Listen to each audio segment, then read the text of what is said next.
pamilya mo. Mami, pagpahingin muna natin si Jonathan. Isa ka ba?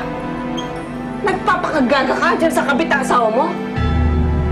Tingnan mo nga si Jonathan. Meron ng kabit. Kinakalaban pa ang sarili niyang pamilya. Dahil ayaw niya matulad sa inyo. Ano? Kailangan na magpahinga ng anak mo. I just want to know the truth from my son. Oo, Mami. Nakakausap ko si RJ. Kadugo ko rin siya. At kami, ha? Kung kaya mong kalimutan ang asawa mo para dyan sa kabit mo, wag na wag mo ipagkakanulo ang ina mo para lang sa pinsan mo.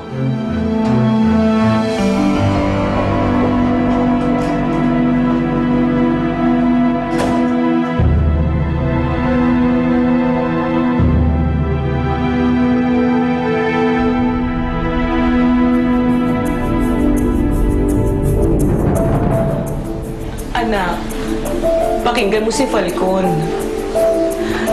Ngayong alaman na Edmundo na buhay ka, siguradong hinahanap ka na nun. Dito, walang nakakaalam sa tinitirahan natin.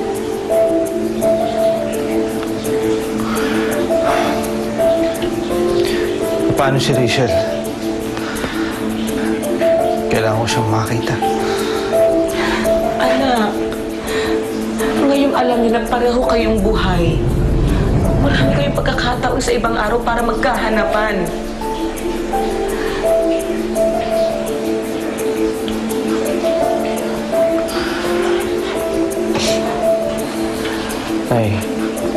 May kasal na si Rachel.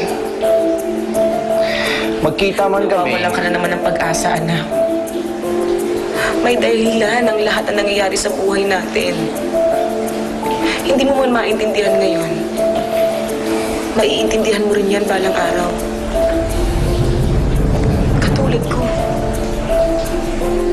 Gusto ko na lang magtapos ang lahat ng to.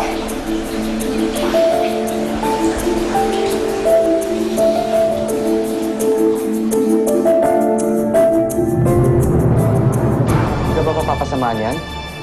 Hindi naman siguro akong gagalaw. Tatwalan nila ako bilang anak. Pero hanggang doon na lang yan. Naglagay lang. Hindi na nila ako tanggapin sa bahay.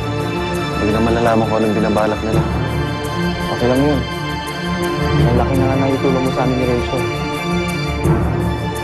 Saka malalaman rin naman nila bukas. Ano meron bukas? Sasampa na namin ni Rachel ang mga kaso sa magulang mo.